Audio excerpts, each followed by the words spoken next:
if we actually can always be doing something, even if it's little, then we must actually also always be able to do it in one way or another, because doing nothing is actually neither good nor better than doing something. And that means thinking and saying and doing and knowing always something or another is always going to be helpful, worthy, productive, basically. And that is something we must always try to pursue in one way or another, because as I just mentioned earlier, that being able to think and say and do and learn something or another is not just good, it's better, it's preferable to basically thinking, doing, and saying nothing at all. Because for as long as we're able to learn something or another, instead of achievement, instead of success, then that can be helpful anyways. For the actualization of ambitions, fulfillment of goals, a meeting of ends, and so on and so forth. Because it's not just always about achievement and money and wealth, riches, possessions that becomes everything.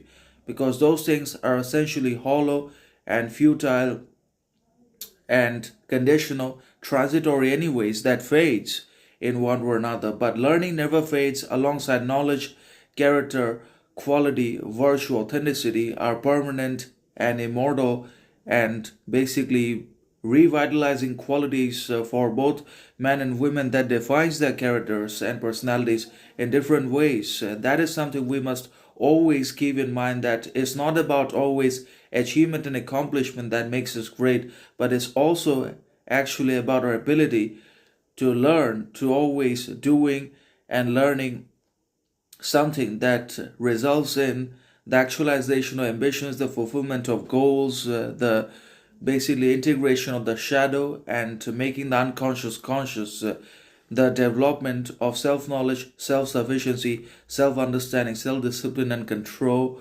and the cultivation of new qualities, virtues, faculties at every step of the way that are better, stronger, more powerful than the previous ones, are the qualities and the goals that we must try to aim and intend to fulfill. So, obviously, if we could do something, then we definitely must have also done something. And if we can still do and think and say and learn something valuable, even if it's little, then we must do this. Because if we could do something, we have not done anything, then that is a greater mistake than basically doing nothing. So obviously, we should always trying to be do something.